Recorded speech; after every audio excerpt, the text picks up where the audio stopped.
আবারও সমন্বয়কদের উপর কঠিনভাবে হামলা চালানো হয়েছে। অনেকেই গুরুতরভাবে আহত হয়েছেন। কঠিন অ্যাকশনে যাচ্ছেন সেনাপ্রধান এবং ডক্টর ইউনূস। বিস্তারিত রয়েছে ভিডিওতে, আপনারা দেখতে থাকুন।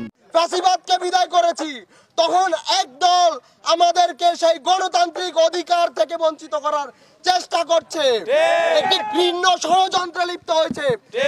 ছাত্র সমন্বয়ক যার নাম হচ্ছে গোলাম আজম, বয়স 25, তার উপর ব্যাপক হামলা হয়েছে। পিটিয়ে দিন শেষে তাকে হাসপাতালে পাঠানো হয়েছে, মাথাতে কয়েকটা সেলাইয়ের কাজও লেগেছে। সমন্বয়কদের মেরে 2 জনকে আইসিইউতে পাঠিয়ে দিল আওয়ামী লীগের ছাত্রলীগ। আসসালামু আলাইকুম সম্মানিত দর্শক, আজকের ভিডিওটি অত্যন্ত গুরুত্বপূর্ণ, আপনারা ভিডিওটি সম্পূর্ণ দেখবেন। সম্মানিত দর্শক মণ্ডলী, সমন্বয়কদের উপর আবার হামলা চালালো। অনেক সমন্বয়ক ব্যাপকভাবে মার খেয়েছে। দর্শক মণ্ডলী, তারা গুরুতরভাবে আহত হয়েছেন, অনেকে হাসপাতালে ভর্তি। সম্মানিত দর্শক মণ্ডলী, এই কাণ্ড কারখানার পরে এবার প্রধান সমন্বয়ক সার্জিস এবং হাসনাত আবদুল্লাহ কঠিন বিপদে পড়তে চলেছে। সমন্বয়করা তাদের উপর কঠিনভাবে খেপে গেছেন। সম্মানিত দর্শক মণ্ডলী, যে কোনো সময় সেনাপ্রধান জেনারেল ওয়াকারুজ্জামান কঠিন একটা সিদ্ধান্ত নেবেন, কারণ কিছুদিন পরপরই সমন্বয়কদের নিজেদের মধ্যে সংঘর্ষ লাগতেছে। সম্মানিত দর্শক মণ্ডলী, ডক্টর ইউনূস কঠিনভাবে ক্ষিপ্ত হয়েছেন। যাই হোক, বেশি কথা বাড়াবো না, আজকের এই ভিডিওটি সম্পূর্ণ দেখলেই আপনারা বিস্তারিত বুঝতে পারবেন। তো দর্শক মণ্ডলী, বেশি দেরি না করে আমরা মূল ভিডিওতে চলে যাই। আপনারা মনোযোগ সহকারে ভিডিওটি সম্পূর্ণ দেখতে থাকুন। সালামু আলাইকুম, আমি নাইম, দক্ষিণ কোরিয়া থেকে। গেল 4 মাস আগেও সমন্বয় শব্দটার সাথে সাধারণ মানুষের একটা অনুভূতি, আবেগ কাজ করত। বাট গেল 5 মাসের মাথায় এসে আস্তে আস্তে সমন্বয়ক শব্দটার সাথে অনেকের অ্যালার্জি ফিল হচ্ছে। আবার কারো কারো কাছে সমন্বয়ক শব্দটা এখনও সম্মানের জায়গাতেই আসীন আছে। তবে গেল কয়েকদিন যাবৎ সারা বাংলাদেশে বিভিন্ন ধরনের ঘটনা ঘটছে। আর এই ঘটনাগুলোর পেছনে আসলে কী কারণ জড়িত? আমরা যেখানে শুনছি সমন্বয়ককে আহত করা হচ্ছে অথবা সমন্বয়কে টাচ করা হচ্ছে, দেন এক শ্রেণীর মানুষ তারা আনন্দিত হচ্ছে। আমাদের ভিডিওর কমেন্টও দেখছি, আবার কেউ কেউ বলছেন যে ভাই এটা কোনোভাবেই মেনে নেওয়া যায় না। তো কিছু ঘটনা আছে পলিটিক্যাল, কিছু আছে নন পলিটিক্যাল। আমরা আজকে যে ঘটনা বলছি এটা আসলে নন পলিটিক্যাল একটা ঘটনা। লালমনিরহাটের পাটগ্রাম উপজেলার কারা কারা আমার এই ভিডিওটা দেখছেন, আপনি কমেন্টে জানাবেন যে আসলে ঘটনাটার মূল কারণটা কী ছিল। একজন ছাত্র সমন্বয়ক যার নাম হচ্ছে গোলাম আজম, বয়স 25, তার উপর ব্যাপক হামলা হয়েছে। পিটিয়ে দিন শেষে তাকে হাসপাতালে পাঠানো হয়েছে, মাথাতে কয়েকটা সেলাইয়ের কাজও লেগেছে। আমরা যদি দেখি যে আহত অবস্থায় তাকে রংপুর মেডিকেল কলেজ হাসপাতালে এই মুহূর্তে ভর্তি করা আছে। আর গতকালকে আপনার এই ঘটনাটি ঘটেছে, তার বড় ভাই মাসুদ আলম তিনি একটা মামলাও দায়ের করেছেন। অলরেডি সেই বাবা এবং ছেলেকে আমরা যতদূর শুনেছি গ্রেপ্তারও করা হয়েছে। আপনার পৌরসভার কোটতলী এলাকায় নিজ বাড়ির পাশের সড়কে হাঁটছিলেন গোলাম আজম। এই সময় ব্যক্তিগত বিষয় নিয়ে প্রতিবেশী দেদুল মিয়া, 59 বছর বয়স, তার ছেলে সজীব মিয়া ওরফে টাইগার, 26, এবং রহিদুল ইসলাম বয়স হচ্ছে 32, তাকে মারধর করেছে। টাইগার নামটা দেখছেন? যাই হোক, তবে টাইগারের অলরেডি গ্রেপ্তার হয়েছে সম্ভবত তারা। পরবর্তী সময়ে স্থানীয় বাসিন্দাদের সহায়তায় পরিবারের সদস্যরা তাকে উদ্ধার করে প্রথমে উপজেলা স্বাস্থ্য কমপ্লেক্সে ভর্তি করে। অবস্থার অবনতি হলে উন্নত চিকিৎসার জন্য তাকে দ্রুত রংপুর মেডিকেল কলেজ হাসপাতালে ভর্তি করানো হয়। আমাদের ওসি সাহেব বলছেন যে অলরেডি এজাহারভুক্ত আসামি সজীব মিয়া এবং ওরফে টাইগারকে আপনার নিজ বাড়ি থেকে গ্রেপ্তার করেছে পুলিশ। হামলার প্রতিবাদে এদিন বিকেলে শহরে বিক্ষোভ মিছিল এবং চৌরঙ্গি মোড়ে প্রতিবাদ সমাবেশ করেছে বৈষম্যবিরোধী ছাত্র আন্দোলন। এই ঘটনাগুলোর পেছনে যখন আমরা একটু ফোকাস করি, বিভিন্ন জায়গায় বিভিন্ন রকম বক্তব্য মন্তব্য আসে। এখানে যে বিষয়টা আমাদের কাছে মনে হয়েছে, কিছু কিছু জায়গায় সমন্বয়করা যখন ব্যক্তিগত ইস্যুগুলোতে জড়ান, তো সেইখানে তাদের মধ্যে এই যে সমন্বয়ক একটা পদবি, এটার কিন্তু একটা ইফেক্ট কাজ করে যায়। এখন এই যে সমন্বয়কের সাথে পারিবারিক একটা ইস্যু নিয়ে, ব্যক্তিগত ইস্যু নিয়ে, এটার সাথে কোনো পলিটিক্যাল কানেক্টিভিটি কিন্তু নেই। গতকালকে যে ঘটনাটা ঘটেছে আরেকটা জায়গায়, আমি নিউজটা দিলাম, 2 জন ছাত্রী আইসিইউতে আছেন, আরও 6-7 থেকে 7 জন আহত আছেন। এখানেও কিন্তু আসলে আওয়ামী লীগ কানেক্টিভিটি কোনো কিছু নেই। এখন সারা বাংলাদেশের যে কোনো জায়গায় সমন্বয়কদের গায়ে হাত তুললে এখানে প্রথমেই নামটা চলে আসে, ভাই এটা আওয়ামী লীগ, যুবলীগ অথবা ছাত্রলীগের কাজ। কিন্তু প্রকৃতপক্ষে ঘটনাগুলোর পেছনে আমরা দেখছি যে নানান ধরনের প্রেক্ষাপট তৈরি হচ্ছে। তো যাই হোক, অলরেডি এই টাইগার এবং টাইগারের বাবা, মানে টাইগারের ভাই এবং বাবাকে সম্ভবত পুলিশ খুঁজছে। আর এই সমন্বয়ক ব্যক্তিগত বিষয়গুলোকে তিনি বিভিন্নভাবে ব্যাখ্যা করেছেন, বাট আমার মনে হয় একটু সচেতন এবং সাবধান থাকা দরকার যারা সমন্বয়ক আছেন তাদের নিজেদেরও, যে ঠিক আছে আমরা সমন্বয়ক, কিন্তু এই ইফেক্টগুলো যেন নিজের পরিবার, আশেপাশের মানুষ, আত্মীয় স্বজন, তাদের উপর যেন এটার প্রভাব না পড়ে। কারণ ঘটনা যখন ঘটে, এক পক্ষের উপর ঘটনা ঘটে না, 2 পক্ষ থাকে, বিশেষ করে যখন পারিবারিক ঘটনা থাকে। বিদায় করেছি, তখন একদল আমাদেরকে সেই গণতান্ত্রিক অধিকার থেকে বঞ্চিত করার চেষ্টা করছে, একটি ভিন্ন ষড়যন্ত্রে লিপ্ত হয়েছে, আবার সেই গণরুম, গেস্ট রুম ফিরিয়ে আনার জন্য। আমরা তাদেরকে মনে করিয়ে দিতে চাই, এই ঢাকা বিশ্ববিদ্যালয়ে মুসলিম লীগের সন্ত্রাসী সংগঠন এনএসএফ এর কবর রচিত হয়েছে।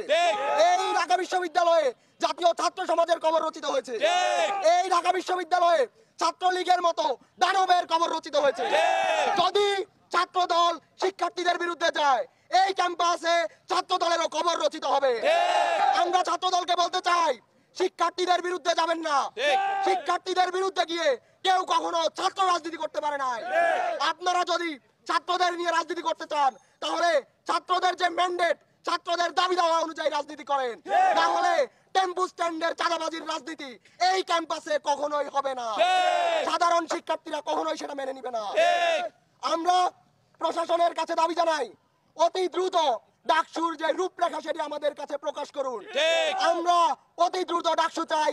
আমরা এই এক সপ্তাহের মধ্যে, আমরা অতি দ্রুত সময়ের মধ্যে ডাকসুর রোডম্যাপ চাই এবং অতি দ্রুত ডাকসুকে বাস্তবায়ন করার জন্য যা যা পদক্ষেপ নিতে হয় প্রশাসনকে সেটা অতি দ্রুত সময়ের মধ্যে নিতে হবে। ডাকসু হওয়ার আগ পর্যন্ত আমরা রাজপথ ছাড়বো না। আমরা এই রাজপথ ছাড়ছি না। তাই অবিলম্বে ডাকসু দিন। ইনকিলাব জিন্দাবাদ। এই ঢাকা বিশ্ববিদ্যালয় ক্যাম্পাসে কিন্তু আইয়ুব খানের পেটোয়া বাহিনীর কবর রচিত হয়েছে। বাংলাদেশ স্বাধীন হওয়ার পরবর্তী সময়ে যতগুলো দানব তৈরি হয়েছে সবগুলো দানবের কবর এই ঢাকা বিশ্ববিদ্যালয়ে রচিত হয়েছে। ছাত্র দলের এই ইতিহাস মনে রাখা প্রয়োজন। ভাইস চ্যান্সেলর স্যার শুধু একজন ব্যক্তি নন, তিনি ঢাকা বিশ্ববিদ্যালয়ের প্রতিনিধি। তাকে অপমান করার মাধ্যমে এই ছাত্র সংগঠন আমাদের ঢাকা বিশ্ববিদ্যালয় এবং তার সকল শিক্ষার্থীকে অপমান করেছে। ঢাকা বিশ্ববিদ্যালয়ের বর্তমান যে প্রশাসন, সেই প্রশাসন ডাকসুর পক্ষে কথা বলার পর থেকে ছাত্রদল এবং অন্যান্য যারা ষড়যন্ত্রকারী আছে তারা কিন্তু বক্তব্য দেওয়া শুরু করেছে তাদের বিরুদ্ধে। আমরা এর তীব্র নিন্দা জানাই।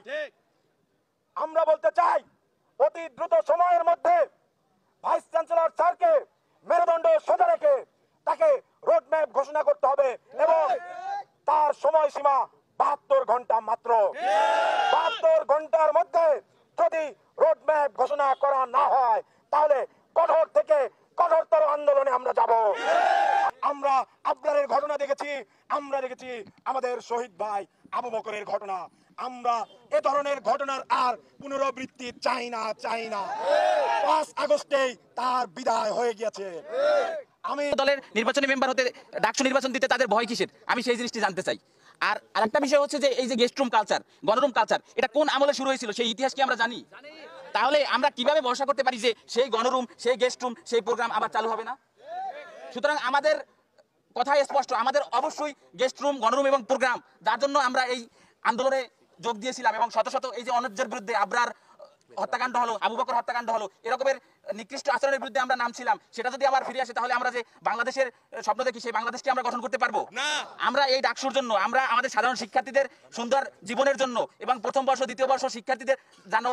ব্রেকিং নিউজ দর্শক বন্ধুরা, সমন্বয়কদের মেরে 2 জনকে আইসিইউতে পাঠিয়ে দিল আওয়ামী লীগের ছাত্রলীগ। এটা কবেকার ঘটনা? এটি হচ্ছে আপনার গতকালকে মানে বৃহস্পতিবার দিনে সন্ধ্যার সময় এই ঘটনাটি ঘটছে। এই ঘটনাটি কোথায় ঘটছে? এই ঘটনাটি হচ্ছে আপনার খুলনা জিয়া হলের সামনে সমন্বয়ক ভার্সেস আওয়ামী লীগের ছাত্রলীগের একটি সংঘর্ষ হয়। সেই সংঘর্ষের মাধ্যমে সমন্বয়করা সেখানে শান্তিপূর্ণভাবে মানে আপনার কোনো একটা মিছিল টাইপের হয়তো কোনো সমাবেশ তারা করতেছিল জিয়া হলের সামনে। সেখানে নাকি ছাত্রলীগ যায় এবং আপনার 2-1টা কথা কাটাকাটির মাধ্যমে স্থানীয় তারা ছিল এবং তাদের ভিতরে ব্যাপক আপনার সংঘর্ষ হয়। সেখানে মেয়ে কিংবা ছেলেকে আপনার দেওয়া হয় না, মানে ভেদাভেদ করে না, মানে ব্যাপকভাবে তাদেরকে পেটানো হয়।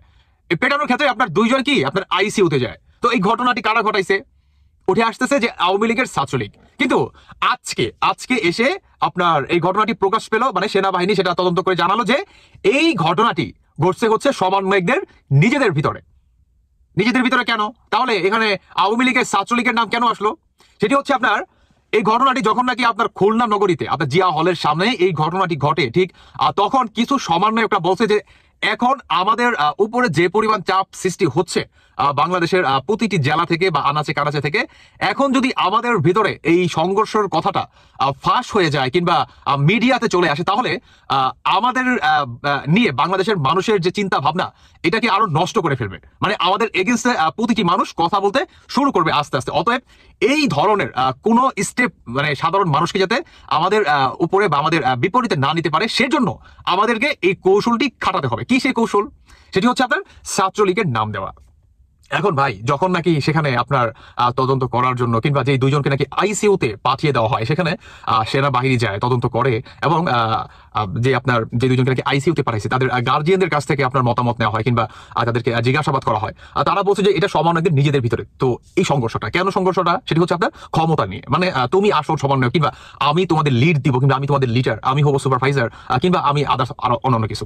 এখন এটা নিয়ে হচ্ছে নিজেদের ভিতরে ব্যাপক সংঘর্ষ তৈরি হয়। তাহলে আপনি একবার ভাবেন, বর্তমান বাংলাদেশে যাই কিছু ঘটুক কিংবা ঘটতেছে সবকিছুই কি তারা আওয়ামী লীগের ছাত্রলীগের নাম দিচ্ছে। কেন দিচ্ছে? কারণ জানে বর্তমান আপনার আওয়ামী লীগ বাংলাদেশে অ্যাক্টিভ না। তার মানে কি আওয়ামী লীগের নাম যদি আমরা দিই আমরা 7 খুন মাফ পেয়ে যাবো। আপনারা দেখছেন সচিবালয়ের মতো ঘটনা কিন্তু তারা আওয়ামী লীগের নাম দিচ্ছে। মানে এখন বাংলাদেশে যাই কিছু ঘটুক না কেন সবকিছুই কি তারা আওয়ামী লীগের নাম দিয়ে পার পেয়ে যাচ্ছে। তো আমার কথা হচ্ছে ভাই, এটা কি ঠিক? এটা তো ঠিক না। আপনারা নিজেরা সংঘর্ষ করছেন কি নিয়ে? ক্ষমতা নিয়ে। মানে ও হবে সমন্বয়কদের লিডার, ওর মাধ্যমে একটা ফান্ড আসবে, সেই ফান্ড থেকে আমরা টাকা উপার্জন করবো কিংবা আমরা লুটপাট করবো, কিংবা আমি হচ্ছে সমন্বয়কদের ভিতরে মেন লিডার, আমি যেটা বলবো সেটা হচ্ছে শেষ কথা, কিংবা আমার আন্ডারে শত শত পোলাপান থাকবে। তোমাদের ঢাকা থেকে সার্জিস হাসনাতের ভাইয়ের থেকে যদি কোনো ফান্ড আসে সেই ফান্ডটা আমার হাতে আসবে এবং আমি তোমাদের মাঝে বিতরণ করব। মানে এইগুলা নিয়ে হচ্ছে তাদের ভিতরে সংঘর্ষ হয়। তাহলে সেখানে ভাই ছাত্রলীগ কিভাবে ঢুকলো?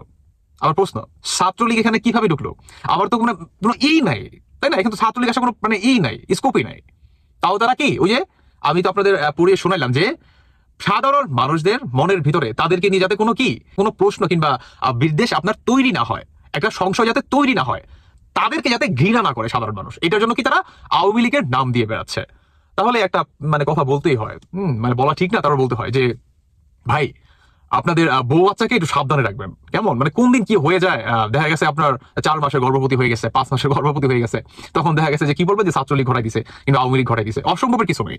কেমন? কারণ আপনারা প্রতিনিয়ত যে পরিমাণ এই ধরনের অনাকাঙ্ক্ষিত নিজেদের ভিতরে কিংবা আপনাদের প্ল্যান মোতাবেক, মানে মাস্টার মাইন্ড, আপনাদের মাস্টার মাইন্ড দিয়ে আপনারা একটা গেম খেলবেন এবং সেই গেমটার ফিনিশিং টাচ হবে কাকে দিয়ে? আওয়ামী লীগের, ছাত্রলীগ কিংবা যুবলীগ কিংবা কোনো একটা মানে পদবিকে। মানে আওয়ামী লীগের উপরে আলটিমেটলি আপনারা কি দোষ চাপিয়ে দিচ্ছেন। এটা কেন? এটাকে বন্ধ করেন। কেমন? কারণ বাংলাদেশের মানুষ আপনাদের এই ঘোল আর খাবে না। কারণ বাংলাদেশ মানুষ বুঝে গেছে, আপনাদের সেন্টিমেন্ট আর বাংলাদেশের মানুষের ভিতরে কাজ করবে না। অতএব এই ধরনের অনাকাঙ্ক্ষিত নিজেদের ভিতরে ঘটনা না ঘটিয়ে দেশটাকে শান্ত রাখেন। কিভাবে বাংলাদেশের আগামী দিনে সুন্দর একটা দেশ উপহার দেওয়া যায় এবং আপনার সংস্কার কাজ শেষ করা যায় সুষ্ঠু একটা নির্বাচনের মাধ্যমে, জনগণের ম্যান্ডেটের মাধ্যমে কিভাবে নির্বাচিত একটা সরকার এনে বাংলাদেশটাকে ভালো করা যায় সেই দিকে লক্ষ্য রাখুন। সম্মানিত দর্শক, আপনারা বিস্তারিত ভিডিওতে দেখতে পারলেন চাঞ্চল্যকর তথ্য, বর্তমান দেশের রাজনৈতিক অবস্থা।